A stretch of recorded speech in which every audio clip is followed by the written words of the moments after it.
اس کے ساتھ ہی زکوٰۃ کا بھی ذکر فرمایا۔ زکوٰۃ سمجھنے کے لیے چند چیزوں کا سمجھنا انتہائی ضروری ہے۔ آج کا ہمارا سبق زکوٰۃ کے حوالے سے ہوگا، جن میں پہلی چیز زکوٰۃ کی اہمیت، نمبر 2 زکوٰۃ کے آداب، نمبر 3 زکوٰۃ کے فوائد، نمبر 4 زکوٰۃ کا نظام، نمبر 5 نظام معیشت۔ نمبر 1 زکوٰۃ کی اہمیت کیا ہے؟ زکوٰۃ کہتے کس کو ہے؟ زکوٰۃ کا لفظی معنی طہارت، برکت اور بڑھنا ہے۔ اصطلاح شریعت میں زکوٰۃ کہتے ہیں اپنے مال کی مقدار متعین کو اس کا حصہ جو شریعت نے مقرر کیا ہے، یعنی 2.5% کسی مستحق کو اس کا مالک بنا دینا، اس کو زکوٰۃ کہا جاتا ہے۔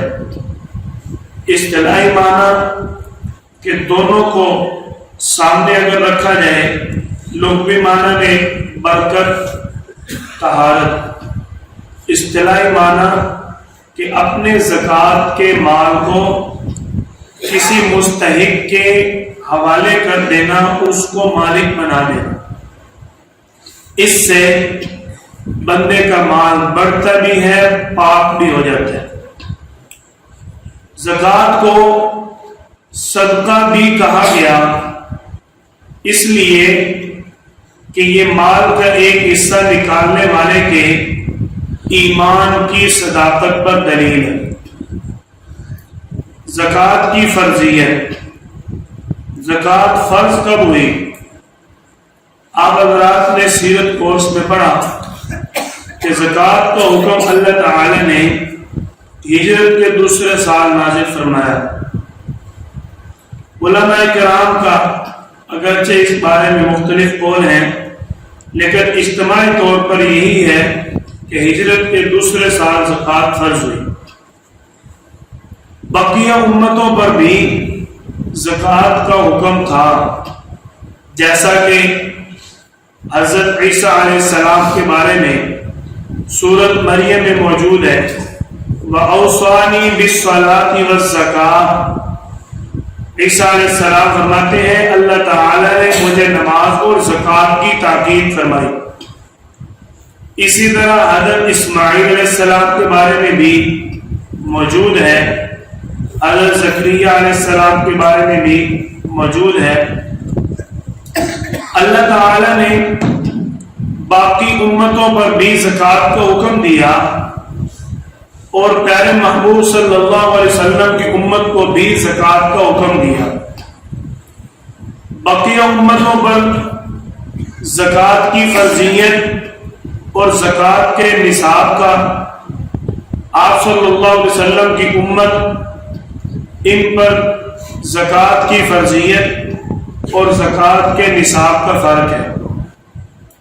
باقی امتوں پر یہ فرض تھا کہ انہوں نے جب اپنی زکوٰۃ دینی ہو تو وہ اپنی زکوٰۃ کے مال کو لا کر کسی کھلے میدان میں رکھ دیں گے، آسمان سے آگ آئے گی، بجلی آئے گی، جس کے مال کو جلا کر راکھ کر دے گی، اس کا مال گویا کہ قبول ہو گیا۔ یہ بقیہ امتوں کے مال کی قبولیت کی نشانی تھی۔ اسی طرح آپ صلی اللہ علیہ وسلم کی امت کو زکوٰۃ کا حکم دیا گیا، اور بقیہ امتوں کو بھی زکوٰۃ کا حکم تھا۔ نصاب کا فرق، اس امت پر کل مال میں سے سالانہ 2.5% زکوٰۃ نکالنا واجب ہے صاحب نصاب پر، اور باقی امتوں پر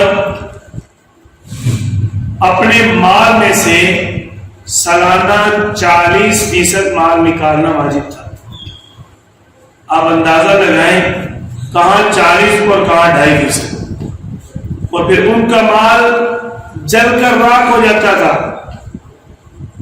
یہ قبولیت کی نشانی تھی. اور ہمیں اللہ تعالی نے آپ صلی اللہ علیہ وسلم کی امت کو کتنا بڑا اعزاز عطا فرمایا کہ اس امت کے مال کی زکوٰۃ کی قبولیت کی یہ علامت ختم کر دی گئی کہ اگر ان کا مال اسی طرح جلا کر راکھ کر دیا جائے تو ان کو کوئی فائدہ نہیں ہوگا. ایک شخص سے دوسرے شخص کو کوئی نفع نہیں پہنچے گا. تو اس لیے یہ خصوصیت بھی آپ صلی اللہ علیہ وسلم کی امت کی ہے کہ امت کے امیر لوگ، صاحب نصاب لوگ اپنا مال اپنی قوم، اپنے قریبی مستحق غرباء کو دے دیتے. یعنی مال ضائع ہونے کی کوئی صورت نہیں ہے. یہ اللہ کریم کا ہمارے اوپر بہت بڑا فضل ہے، بہت بڑا انعام ہے. اگر وہی صورت ہمارے ساتھ بھی ہوتی تو میرے خیال میں ہم انتہائی مشکلات اور پریشانیوں کا سامنا کرتے کہ مال ضائع کرنا ہے. اللہ تعالیٰ کا جتنا بھی شکر ادا کرے کم ہے کہ اللہ نے ہمیں اس امت میں پیدا فرمایا. اس امت میں پیدا کر کے اللہ نے اعمال میں، احکامات میں آسانی پیدا فرمائی. اب زکوٰۃ ادا کرنے کی اہمیت اور ضرورت کیا ہے؟ قرآن کریم میں اللہ تعالی نے تقریباً 32 مقامات پر نماز کے ساتھ زکوٰۃ کا بھی ذکر کیا، جس میں صرف اللہ تعالی نے ذکر نہیں کیا بلکہ زکوٰۃ ادا کرنے کی تاکید فرمائی. چونکہ زکوٰۃ اسلام کا ایک بڑا رکن ہے، اس کی فرضیت نص قطعی سے ثابت ہے. زکوٰۃ اللہ کا حکم ہے، قرآن کریم سے اس کی فرضیت ثابت ہے. اس کا انکار کرنے والا شخص کسی صورت میں مسلمان نہیں ہوگا. ایک وجہ ان کے کفر کی یہ بھی ہے، میرا اشارہ آپ کو سمجھ جائے گا. علامہ سرخسی رحمۃ اللہ علیہ فرماتے ہیں کہ میرا یہ فتویٰ ہے جو شخص زکوٰۃ ادا نہیں کرتا، زکوٰۃ کا انکار کرتا ہے، اس کو قتل کرنا واجب ہے. زکوٰۃ ادا کرنا کتنا ضروری ہے. ظاہراً ہمیں یہ بات سمجھ نہیں آتی. کیوں؟ کیونکہ ہمیں اس کا نتیجہ ظاہراً سمجھ نہیں آ رہا. جب ہماری کوئی چوری ہو جائے، نقصان ہو جائے، یا کوئی کمانے والا اس دنیا سے چلا جائے، ظاہراً تو ہمیں یہی لگتا ہے کہ نقصان ہو گیا، لیکن اس کے پیچھے حقیقت یہ ہوتی ہے کہ ہم نے بروقت اللہ کے حکموں کو پورا نہیں کیا، اس کی وجہ سے ہمارا نقصان ہو جاتا ہے. تو زکوٰۃ ادا کرنے میں اسلام کسی قسم کی کوتاہی کی، کمی کی، تاخیر کی اجازت نہیں دیتا. دوسری ہماری بات زکوٰۃ کے آداب. اب زکوٰۃ ادا کرنی ہے، ادا کرنے کے لیے تیار ہو گیا، صاحب نصاب بن گیا، جو زکوٰۃ کا نصاب ہے وہ لاگو ہو گیا. اب زکوٰۃ ادا کرتے ہوئے کن چیزوں کا خیال رکھنا ضروری ہے؟ زکوٰۃ کا پورا موضوع شروع کرنے سے پہلے یہ تمام چیزیں اگر بندے کے پاس ہوں گی تو اس کو زکوٰۃ ادا کرتے ہوئے قبولیت کا یقین ہو جائے گا. اگر ان اصولوں کی پابندی نہ کی، مال ادا بھی کر دے گا تو شاید قبولیت نہ ہو. وہ چیز ہے زکوٰۃ کے آداب۔ زکوٰۃ کے آداب میں پہلا ادب کہ کسی کو مال دیتے ہوئے تکلیف نہیں دینی۔ دوسرا ادب کہ اللہ کے راستے میں عمدہ اور بہترین مال دینا ہے۔ تیسرا ادب مال اگر ظاہر کر کے دینا چاہو اس کی بھی اجازت ہے، چھپا کر دینا چاہو اس کی بھی اجازت ہے۔ چوتھا ادب حلال اور پاکیزہ مال زکوٰۃ ادا کرنی چاہیے۔ پانچواں ادب کہ زکوٰۃ اللہ کی رضا کے لیے ادا کرنی چاہیے۔ چھٹا ادب کہ زکوٰۃ کا حساب لگا کر پوری ایمانداری سے ادا کرنی چاہیے۔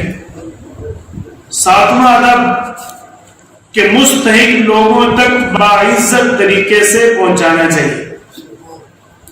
آٹھواں ادب صحت مند ہونے کی حالت میں زکوٰۃ ادا کرنی چاہیے، یہ نہ ہو کوئی مصیبت پریشانی آ جائے تو پھر دوڑے اپنے مال کا حساب کرنا شروع کر دیں۔ پہلے ادب کے بارے میں کہ زکوٰۃ کا مال دیتے ہوئے کسی کو تکلیف نہیں دینی، کسی کی عزت کو اچھالنا نہیں ہے، کسی کے اوپر احسان نہیں کرنا۔ اللہ تعالیٰ نے سورۃ البقرہ آیت نمبر 264 کے اندر فرمایا یا ایھا الذین آمنوا، اے ایمان والو، لا تبطلوا صدقاتکم بالمن والاذی، تم اپنے مال کو ضائع نہ کر بیٹھنا، اپنے مال کو ضائع نہ کرو، بالمنی احسان کر کے، والاذی تکلیف پہنچا کر۔ کیوں؟ جو شخص کسی پر احسان کر کے مال دیتا ہے، کسی پر تکلیف دے کر، عزت اچھال کر، ذلیل کر کے مال دیتا ہے، دے اللہ کے نام پر آئے لیکن احسان جتلا ہے، اس کا مال کیسا ہے، اس کا زکوٰۃ ادا کرنے کی حیثیت کیا ہے؟ اللہ تعالیٰ نے اسی آیت میں آگے فرمایا کالذی ينفق مالہ رئاء الناس، اس کا مال ایسا ہے جیسے وہ دکھلانے کے لیے دے رہے لوگوں کو۔ اگر کوئی دکھلانے کے لیے مال دے رہا ہے تو اللہ تعالیٰ فرماتے ہیں وَلَا يُؤْمِنُ بِاللَّهِ، اس کا اللہ پر بھی ایمان نہیں ہے، وَالْيَوْمِ الْآخِرِ، اس کا آخرت پر بھی ایمان نہیں ہے۔ اور جو یہ شخص مال اس طرح دیتا ہے، تکلیف دے کر، احسان جتلا کر، کسی کو زکوٰۃ کے 500 روپے دے دیے تو اس کو 5000 تانے مار دیے، اگر کسی کو زکوٰۃ کا 100 روپے دیے تو 200 دفعہ اس کو سنا دیا میں نے تجھے 100 روپے دیا تھا۔ شریعت کا حکم کتنا خوبصورت ہے، ایک مومن کی دوسرے مومن کے سامنے کتنا عزت کا اللہ تعالی نے خیال فرمایا۔ اگر کوئی شخص کسی مستحق کو زکوٰۃ دیتا ہے تو زکوٰۃ دیتے ہوئے زکوٰۃ کا مال ہے بتانا ضروری نہیں۔ جب اتنی اجازت موجود ہے کہ جس کو زکوٰۃ دی جا رہی ہے اس کو دیتے ہوئے بتانے کی ضرورت نہیں ہے، تو پھر جو احسان جتلا کر، دکھلاوا کر کے دے رہا ہے وہ کتنا ذلیل انسان ہے، وہ کتنا غیر شرعی کام کر کے اللہ کو ناراض کرتے ہیں۔ ایسے شخص کے بارے میں اللہ تعالیٰ نے اسی آیت میں فرمایا کہ اس شخص کی مثال کیا ہے جو مال دکھا کر، دکھلانے کے لیے دیتا ہے۔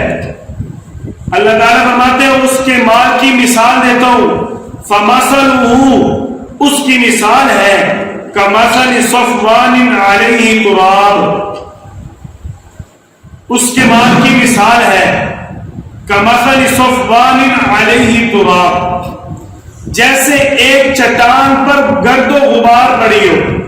اللہ تعالیٰ مثال دے رہے فَأَصَابَهُ وَابِلٌ، اور اس چٹان کے اوپر بارش برستی ہے، فَتَرَكَهُ صَلْدًا، جس طرح وہ بارش کا پانی اس گرد و غبار کو بہا کر لے جاتا ہے، ضائع کر دیتا ہے، اسی طرح اس شخص کا مال ضائع ہو جاتا ہے جس نے دکھلاوا کر کے دیا، مومن کو تکلیف پہنچا کر دیا، احسان جتلا کر دیا، مال دیتے ہوئے دوسرے کو ذلیل اور رسوا کیا۔ اس کے مال کی مثال یہ ہے کہ جیسا ایک گرد و غبار پانی کے ساتھ بہہ جاتا ہے، اسی طرح اس کا مال بھی بہہ گیا، ضائع ہو گیا۔ لا يقدرون على شيء مما كسبوا، اس نے کچھ بھی نہیں کمایا۔ اللہ تعالیٰ فرماتے ہیں اس نے کچھ بھی نہیں کمایا۔ واللہ لا يهدي القوم الكافرین، اللہ تعالیٰ انکار کرنے والوں کو پھر ہدایت بھی نہیں دیتا۔ اس لیے اگر زکوٰۃ ادا کرنی ہے تو زکوٰۃ ادا کرتے ہوئے کئی بندہ اپنے نیکی سے، اجر سے، ثواب سے، فریضے سے محروم نہ ہو جائے۔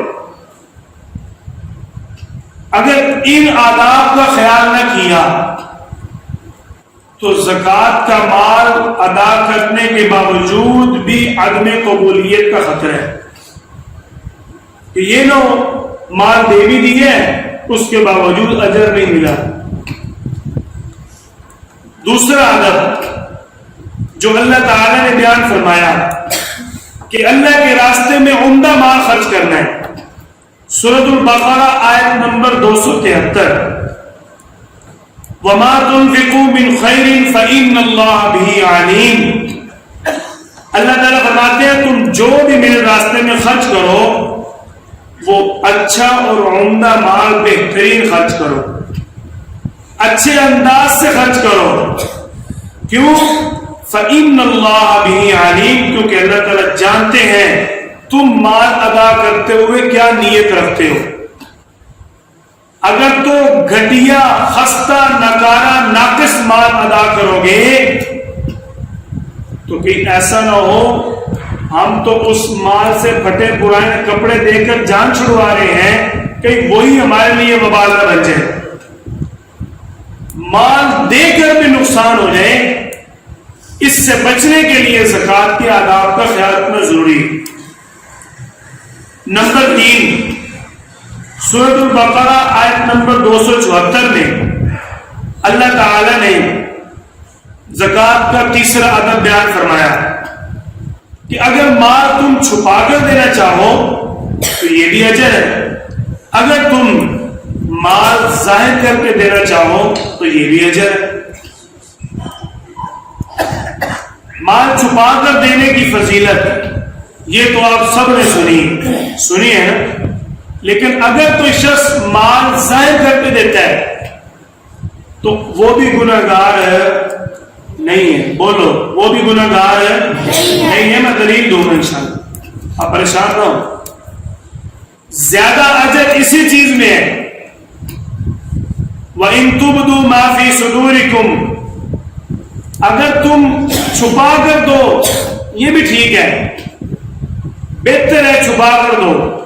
اگر ظاہر کر کے دینی پڑ جائے تو کیا بھی زکوٰۃ نہیں دینی؟ ظاہر کرنا پڑ جاتا ہے۔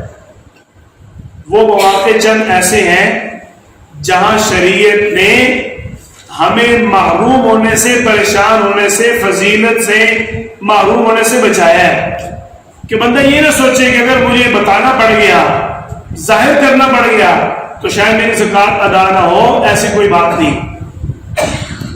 جب کوئی بندہ بینک کے تھرو زکوٰۃ ادا کرتا ہے، آپ بتائیں اگر وہ زکوٰۃ کا فارم پر نہ کرے، ظاہر نہ کرے، بتائے نہ کہ میری یہ زکوٰۃ ہے، تو کیا اس کی زکوٰۃ وہاں اکاؤنٹ ہو جائے گی؟ بولو، مشکل ہوگی نا اس کے لیے۔ تو یہ اللہ تعالی نے مومن کے لیے ایک رخصت رکھی ہے، اگر کسی موقع پر ظاہر بھی کرنا پڑ جائے تو گناہ نہیں ہے، پھر بھی اجر ملے گا، پورا اجر ملے گا، زکوٰۃ ادا ہوگی۔ بات سمجھ آ گئی جی؟ لیکن نیت کیا ہونی چاہیے؟ یہی اسی آیت کے ساتھ اللہ تعالی نے 272 آیت نمبر سورۃ البقرہ میں فرما دیا لیکن پھر بھی تمہاری نیت ظاہر کرنے کی نہ ہو، ظاہر کرنا مجبوری بن جائے، لیکن نیت کیا ہو، وَمَا تُنْفِقُوا مِنْ خَيْرٍ فَلِأَنفُسِكُمْ، جو تم خرچ کرو گے اپنی جان کے لیے بہتر مال، وہی آخرت میں تمہارے سامنے بہتر بن کے آئے گا۔ اب ظاہر کر کے دینے والا نیت کیا کرے، وَمَا تُنْفِقُونَ إِلَّا ابْتِغَاءَ وَجْهِ اللَّهِ، اللہ تعالیٰ فرماتے ہیں مال خرچ کرو، زکات دو، بے شک ظاہر کر کے دو، لیکن طلب یہ ہونی چاہیے کہ اللہ کی رحمت کو تلاش کر رہا ہوں۔ طلب کیا ہونی چاہیے، اللہ کی رحمت کو تلاش کر رہا ہوں۔ وَمَا تُنْفِقُوا مِنْ خَيْرٍ يُوَفَّ إِلَيْكُمْ وَأَنْتُمْ لَا تُظْلَمُونَ، اور جو کچھ بھی تم بہتر مال اللہ کے لیے خرچ کرو گے اس کا آخرت میں تمہیں پورا پورا یوفى الیکم، تم کو پورا پورا بدلہ مل جانا ہے۔ وانتم لا تظلمون، اور تم اپنے اوپر ظلم نہ کرو۔ اللہ تعالی نے یہاں لا تظلمون کیوں فرمایا، لا تعلمون نہیں فرمایا، لا تعقلون نہیں فرمایا، کوئی اور الفاظ نہیں فرمائے، لا تظلمون اس لیے فرمایا اگر تو بندہ اچھا مال بھیجے گا پھر تو کیا بات ہے، پورا اجر ملنا ہے، قبولیت ہو جانی ہے، جنت مل جانی ہے۔ اور اگر اچھا مال نہ دیا، دکھلاوا کیا، آداب کا خیال نہ کیا، تو پھر وہ اپنے ہاتھوں سے اپنے اوپر ظلم کر کے جہنم خرید رہے، تو پھر کیا کر رہا ہے، اپنے اوپر ظلم کر رہا ہے۔ اس لیے اللہ تعالیٰ فرمایا لا تظلمون، ظلم نہ کرو اپنے اوپر۔ ایسے ہی اللہ تعالیٰ نے قرآن پاک کے اندر ایک موقع پر فرمایا وَأَنفِقُوا فِي سَبِيلِ اللَّهِ، اللہ کے راستے میں مال خرچ کرو، وَلَا تُلْقُوا بِأَيْدِيكُمْ، اپنے آپ کو اپنے ہاتھوں کے ذریعے نہ ڈالو، إِلَى التَّهْلُكَةِ، ہلاکت میں۔ اپنے ہاتھوں سے ہلاکت میں کون ڈالتا ہے اپنے آپ کو، کوئی بھی نہیں ڈالتا، لیکن اللہ تعالیٰ نے کیوں فرمایا نہیں، وضاحت کرتا ہوں۔ ایک شخص اپنے ہاتھ سے مال کمائے لیکن اس مال سے زکوٰۃ ادا نہ کرے، وہی مال اس کے لیے ہلاکت بنے گا، حشر میں اس کے لیے عذاب کا ذریعہ بنے گا۔ کیوں؟ اللہ تعالیٰ میدان حشر میں اس کو عذاب دیں گے۔ حدیث مبارکہ کا مفہوم ہے جو شخص مال کو جوڑ جوڑ کر رکھے گا، قیامت کے دن اللہ تعالیٰ اسی مال کا بہت بڑا اژدہا بنا کر اس کے گلے میں ڈال دیں گے، یہ لو یہ ہے تیرا مال۔ تو بتاؤ جو اس نے محنت مزدوری سے مال کمایا وہی مال اس کے لیے ہلاکت کا ذریعہ بن گیا کہ نہیں؟ اس لیے اللہ کریم نے ہمیں ہلاکت سے بچنے کا حکم دیا۔ زکوٰۃ کے آداب میں چوتھا ادب جو اللہ تعالیٰ نے فرمایا حلال مال دینا ہے، پاکیزہ مال دینا ہے۔ یمحق اللہ الربا، اللہ نے تمہارے اوپر سود حرام کر دیا ہے۔ ویربی الصدقات، اللہ تعالیٰ نے فرمایا کہ تمہارا جو سود ہے، سود وہ تمہارے مال کو کم کرتا ہے۔ آج لوگوں کو سمجھ ہی نہیں آ، وہ سمجھتے ہیں کہ سود کے ذریعے ہماری معیشت ٹیٹ ہو جائے گی۔ 70 سالوں میں ہو ہی نہیں ہے، 70 سالوں میں ہو ہی نہیں۔ آج ترکی نے سود پورے ملک کے اندر حرام قرار دے دی ہے۔ ہم سے اوپر ہے کہ نہیں؟ معیشت میں ہم سے مضبوط ہوگی نا، اگر ہم اللہ کے ساتھ جنگ کریں گے ہماری معیشت مضبوط ہو جائے گی؟ کبھی نہیں ہو سکتا۔ اگر معیشت کو مضبوط کرنا ہے تو پھر سود کو حرام قرار دو، کیونکہ جو اللہ نے فرمایا وہ حق ہے، سچ ہے، اس پر ہمارا ایمان ہے۔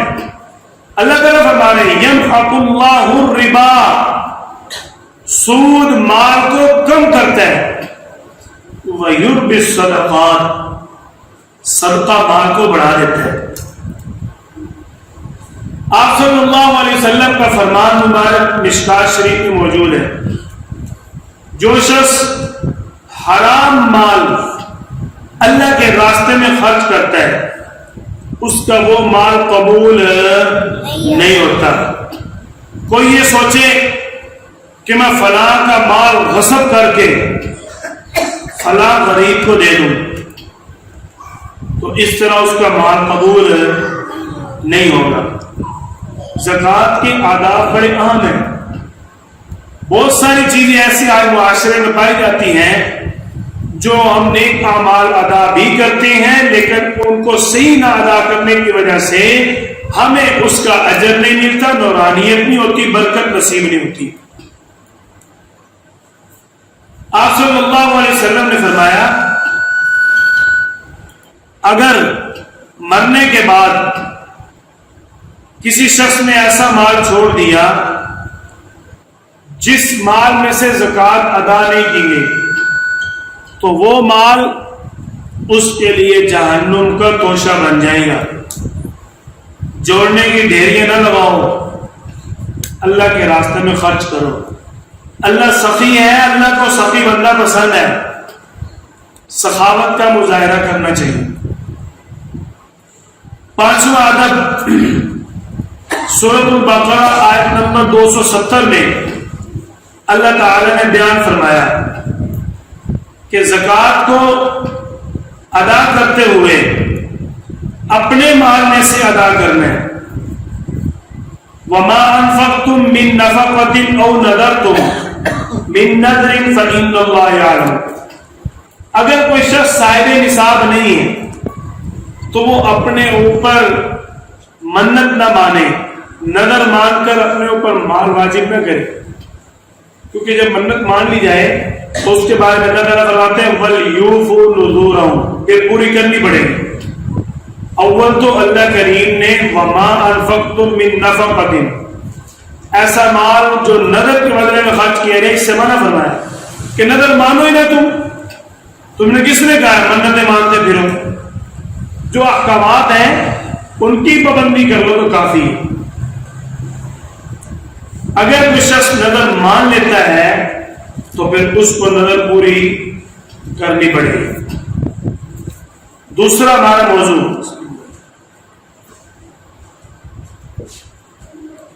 اللہ تعالی نے زکوٰۃ کی فرضیت کا حکم کیوں دیا؟ سوال ہو سکتا ہے زکوٰۃ کا نظام ہے کیا؟ ایک زکوٰۃ کا نظام ہے، ایک اسلام کا نظام معیشت ہے، اور ایک آج کل جو دنیا نئے نئے نظام بنا رہی ہے۔ کون سا نظام فطرت ہر شخصیت کا دل پسند نظام ہے؟ یہ بات آپ حضرات کو آسانی سے سمجھ آ رہی ہے۔ اللہ تعالی نے قرآن کریم کے اندر فرمایا وَهُوَ الَّذِي جَعَلَكُمْ خَلَائِفَ الْأَرْضِ وَرَفَعَ بَعْضَكُمْ فَوْقَ بَعْضٍ، سورۃ الانعام آیت نمبر 165۔ اللہ تعالیٰ فرماتے ہیں وہی اللہ جس نے تم کو زمین کا خلیفہ بنا دیا۔ زمین کا خلیفہ ہمیں کس نے بنایا؟ اللہ۔ ایک نہ بول رہے آپ، کس نے بنایا؟ اللہ نے۔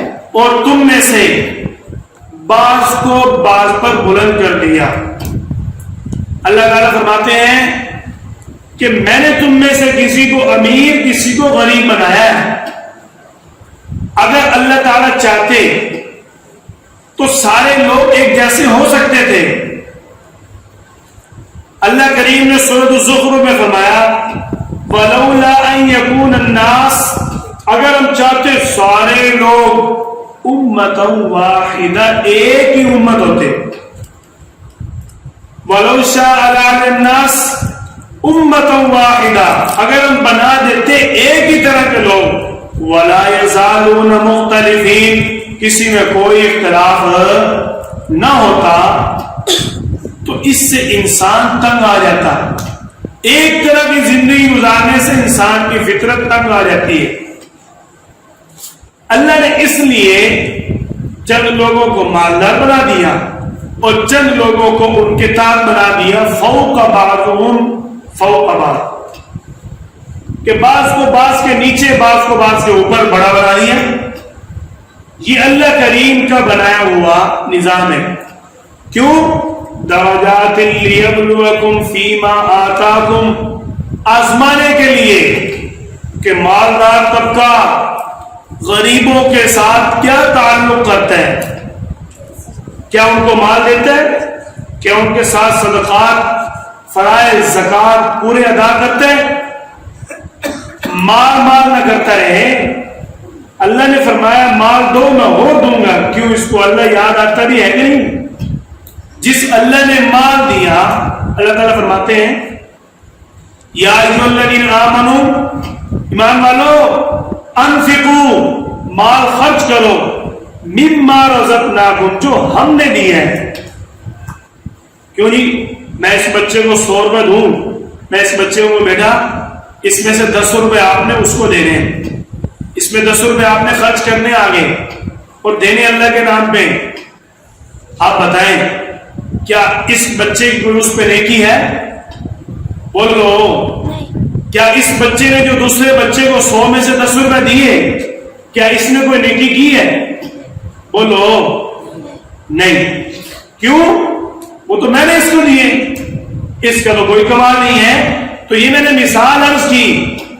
اللہ کریم فرماتے ہیں جو میں نے رزق دیا اسی میں سے تو دینا ہے تم نے کون سا کہیں اور سے مال لا کر دینا ہے؟ مما رزقناکم، اس رزق میں سے ادا کرو جو میں نے تمہیں دیے، اور اگر نہیں دو گے والکافرون، انکار کرنے والے کون ہیں؟ ہم الظالمون، اپنے اوپر ظلم کرنے والے۔ اپنے اوپر ظلم کیسے ہوتا ہے؟ زکات نہیں دی، کہیں آگ لگ گئی ہے، نقصان ہو گیا۔ زکات نہیں دی، چوری ہوگی۔ زکات نہیں دی، کوئی ایکسیڈنٹ ہو گیا۔ زکات نہیں دی، ہسپتالوں میں عدالتوں میں دھکے پڑے، مال خرچ ہو گیا۔ اپنے اوپر ظلم کیا نا۔ کیوں؟ والکافرون، انکار کیا تو پھر ظلم ہوا۔ نہ انکار کرو اللہ کا، نہ ظلم ہو، تو اللہ تعالیٰ نے فرمایا نہیں ایدیکم الی التعلق، کیوں اپنے ہاتھوں سے ہلاکت میں ڈال دوں میں آپ کو؟ جب رزق ہم نے دی ہے تو مال اس میں سے خرچ کرو نا۔ کیوں خرچ کرو؟ اللہ تعالیٰ فرماتے ہیں جب تم خرچ کرو گے میں تمہیں اور دے دوں گا، تم خرچ کرو گے اور دے دوں گا۔ ایک کے بدلے 10 دنیا میں، ایک کے بدلے 70 آخرت میں، 80% اور مل جانا ہے۔ جس نے 8 روپے خرچ کیے اس کو 80 روپے اور مل جانے، اور کیا لینے؟ کیوں جی؟ یہ سودا سستا ہے مہنگا ہے؟ تو پھر زکات بر وقت ادا کرنی چاہیے۔ اللہ تعالیٰ نے یہ جو زکات کا نظام بنایا ہے یہ ایک فطرتی نظام ہے۔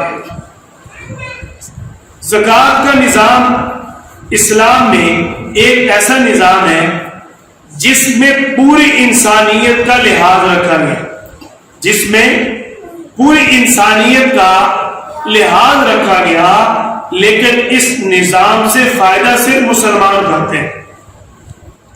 اگر کوئی شخص زکات کا انکار کرتا ہے، اس سے اللہ کریم کی ذات کو یا اسلام کو کوئی فرق نہیں پڑے گا۔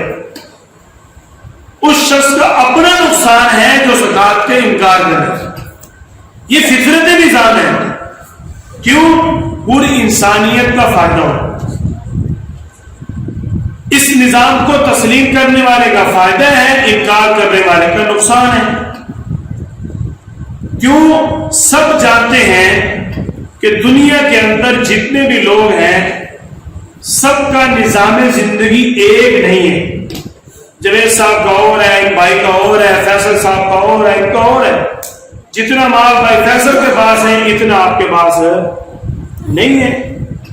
تو اس لیے اللہ تعالی نے ہر ایک کی فطرت کو اس کے مطابق درست رکھنے کے لیے نظام دے دیا۔ امیر ہو، صاحب نصاب بن جائے، غربا کا خیال کرے، مال دے، ایک مضبوط طبقہ کمزور طبقے کے ساتھ تعاون کرے، دنیا پر امن اور اچھی چلتی رہے۔ آپ صلی اللہ علیہ وسلم کے پاس ایک شخص آیا، آ کر کہنے لگا آپ بتائیں کون سا صدقہ افضل ہے؟ عطا رسول اللہ صلی اللہ علیہ وسلم رجل، ایک آدمی آیا، فقال یا رسول اللہ، اے اللہ کے رسول صلی اللہ علیہ وسلم، ای الصدقۃ اعظم، کون سا صدقہ افضل ہے؟ قال رسول اللہ صلی اللہ علیہ وسلم، ان تصدق وانت صحیح، جب تم صحت مند اور تندرست ہو اس حالت میں اللہ کا حکم پورا کر کے زکات اور صدقہ دو، وہ سب سے بہترین صدقہ ہے۔ یعنی آپ صلی اللہ علیہ وسلم یہ فرما رہے ہیں میرا امتی ہمیشہ تندرست اور صحت مند رہے، جب وہ بر وقت زکات ادا کرے گا تو بیماریوں پر پیسے نہیں لگیں گے۔ اللہ تعالی نے مختلف طبقے بنا دیے، بڑے لوگ چھوٹوں پر، چھوٹے لوگ محنت کر کے بڑوں سے مال لے رہے، امیر غریب کو مال دیتا ہے، نظام زندگی چل رہا ہے۔ نظام زکات اور نظام اسلام کا مقابلہ کرنے کے لیے چند سال پہلے روس نے ایک نظام بنایا جس نظام کا نام تھا سوشلزم۔ کون کون سے کالج کے اسٹوڈنٹ بیٹھے ہیں یہاں پہ؟ کتنے ہیں؟ کیوں جی یہ نظام کتابوں میں ہے؟ سوشلزم روس کا نظام، روس نے یہ نظام متعارف کروایا چند سال پہلے۔ چند سال پہلے یہ نظام بنایا کہ ہر ایک بندہ کمائی کرے گا، لیکن وہ کمائی کا قبضہ جو ہے وہ حکومت کے ہاتھ میں ہوگا، اس کے پاس ملکیت نہیں ہوگی، اس کی ہر ضرورت حکومت پوری کرے گی، لیکن مال کی ملکیت نہیں ہوگی اس کی۔ تو یہ انسان کی فطرت کے خلاف ہے۔ جو بندہ محنت مزدوری کرتا ہے اس کا دل کرتا ہے کہ میں اپنی محنت کا نتیجہ دیکھوں، میں نے کتنا کمایا، اس پر میرا قبضہ ہونا چاہیے۔ اور جو روس کا سوشلزم کا نظام تھا وہ تھا کہ قبضہ نہیں ہو، بس ضروریات پوری ہوتی رہیں گی، مالک کوئی بھی نہیں ہوگا، بس سارے ملازم ہیں حکومت کے، کام کریں ضروریات پوری کریں، قبضہ نہیں ہوگا۔ یہ غیر فطری نظام تھا، چند سال چلا، آہستہ آہستہ پوری انسانیت نے اس کا انکار کر دیا۔ مسلمان تو کیا کافروں نے بھی اس نظام کو چھوڑ دیا، ختم ہو گیا۔ پھر چند سال گزرے، انہوں نے دوسرا نظام شروع کیا کیپٹلزم کے نام سے۔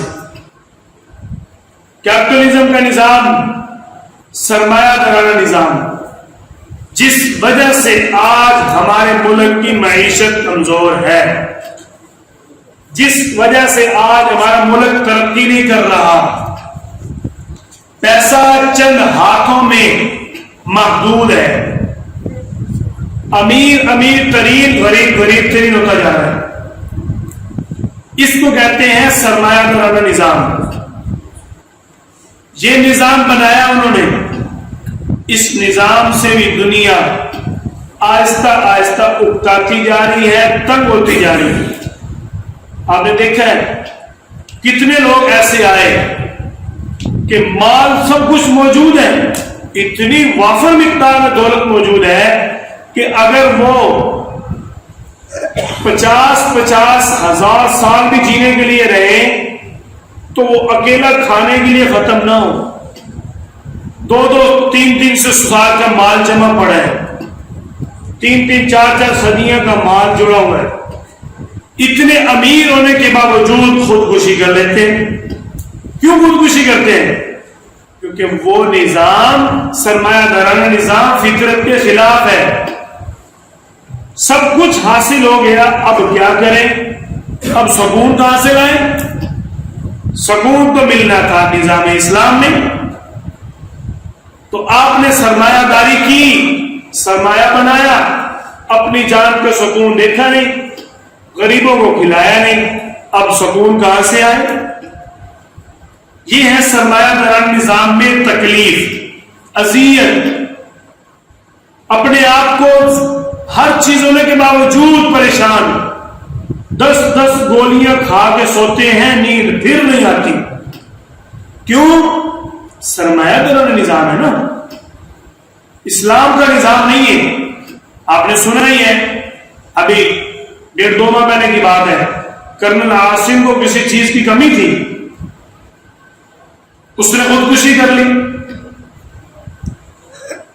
کسی چیز کو کمی تھی اس کی، بتاؤ، زمینوں کا مالک تھا، کرنل خود تھا، پینشن اس کی آتی تھی، ریٹائر تھا، کوٹھیاں بنگلے اس کے تھے، شادیاں اس نے 2-3 کی ہوئی تھی۔ اب بتاؤ اس کو کمی تھی کس چیز کی؟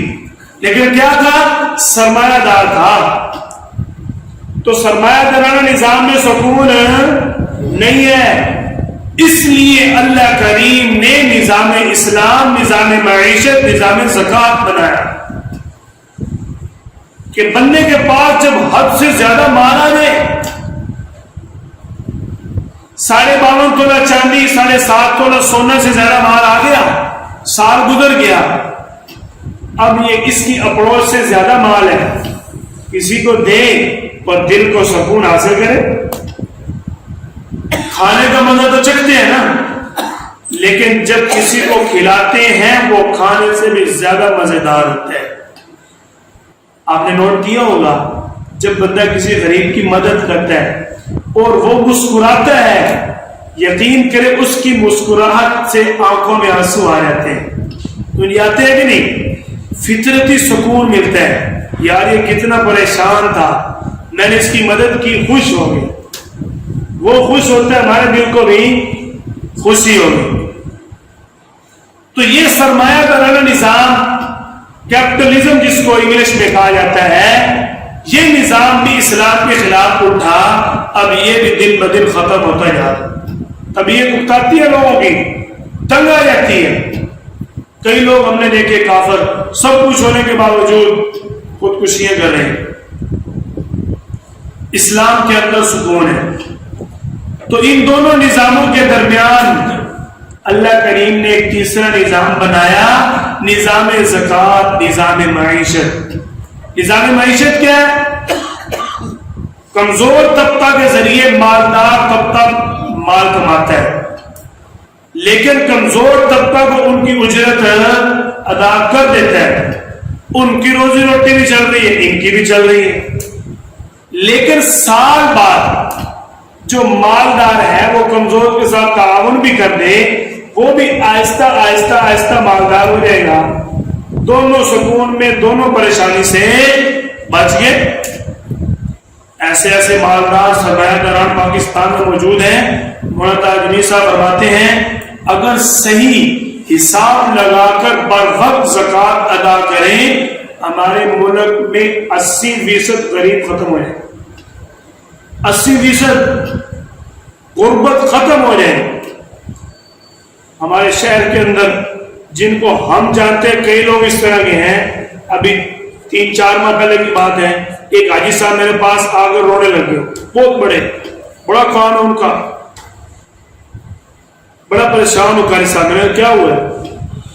کہنے لگے کہ میرے بیٹے زکوٰۃ نکالتے ہیں لیکن مجھے بتاتے نہیں ہیں، مجھے کہتے ہیں میں نے پوری نکال دی، لیکن مجھے ڈر لگتا ہے، مجھے لگتا ہے پوری نہیں نکالتے، کیونکہ قاری صاحب میں نے جو آئیڈیا لگایا ہے کہ اگر میں زکوٰۃ نکالوں تو تقریباً 45-40 لاکھ روپے میری سال بعد زکوٰۃ بنتی ہے۔ کتنی؟ 50 لاکھ کے قریب سے زکوٰۃ بنتی ہے۔ تو میرے بیٹے 2-3 لاکھ دے کے نا مجھے تنخواہ دیتے ہیں، مجھے کہتے ہیں یہ آپ بھی تھوڑے تھوڑے دے دو ادھر ادھر۔ تو 2 دن بعد اسی کا بیٹا آ گیا، قاری صاحب اے پتر دم تو کرے۔ میں نے کیا ہوا اس کو؟ قاری صاحب یہ جب سے پیدا ہوا ہے اس کا ذہنی توازن ٹھیک نہیں۔ میں نے کہا بھوک تو مال کتنے ہیں، اب اپنے بیٹے کو چھوڑ سکتا ہے؟ کیوں نہیں چھوڑ سکتا ہے اپنے بیٹے کو؟ کبھی نہیں۔ لیکن وہ یملا کملا اللہ نے مصیبت بنا کر گلے ڈال دیا. لے تو پیسے میں سکون حاصل کرتا ہے، پیسہ بھی تیرا ہے، مال بھی تیرا، بیٹا بھی تیرا، گھر بھی تیرا ہے، سکون نہیں ہے، اور اس کا ذہن توازن خراب ہے. اس کو لے کر کبھی اسلام آباد، کبھی لاہور، کبھی کراچی، کبھی کہیں پیسہ لگا رہے، لیکن سکون ہے نہیں. تو یہ ہوتا ہے. اللہ تعالی نے جو تیسرا نظام دیا ہے نظام زکوٰۃ، اس میں لوگ جو کماتے ہیں ملکیت ان کی ہوتی ہے، لیکن جو معاشی اعتبار سے کمزور ہوتے ہیں ان کے ساتھ اسلام نے تعاون کا حکم دیا. بغیر سود کے قرضے دینے کا اسلام نے حکم دیا. بلا سود قرضے دو. پرامن پرسکون جو نظام ہے وہ نظام زکوٰۃ ہے، نظام اسلام ہے. اسلام نے نہ تو غریب کو تنہا چھوڑا اور نہ ہی مالدار کو آزاد چھوڑا. مالدار بھی غریب کا خیال کرے اور غریب بھی آداب کا خیال کرے، محنت مزدوری میں لگا رہے. اگر کوئی سکون چاہتا ہے تو اس کو نظام اسلام کو قبول کرنا ہوگا، کیونکہ اسلام کا جو نظام ہے نظام معیشت پرسکون، معتدل، پرامن زندگی کے سکون کا ضامن ہے. اللہ تعالی کا بنایا ہوا سارا نظام ہے. اگر اللہ کے حکم کے مطابق زکوٰۃ ادا نہ کی تو پھر سکون بھی اللہ کی طرف سے نصیب نہیں ہوگا. جس اللہ نے دنیا بنائی نظام بھی اسی کا چلے. اگر اس کے نظام کے خلاف چلو گے تو اس کی دنیا میں تو سکون نہیں پا سکتے، اور کہیں چلے جاؤ تو پھر الگ بات ہے. دنیا جب اس کی ہے تو پھر سکون بھی اسی سے حاصل ہوگا. اللہ تعالیٰ ہم سب کو ان باتوں پر خوب عمل کرنے کی توفیق عطا فرمائے. وآخر دعوانا الحمد للہ رب العالمین.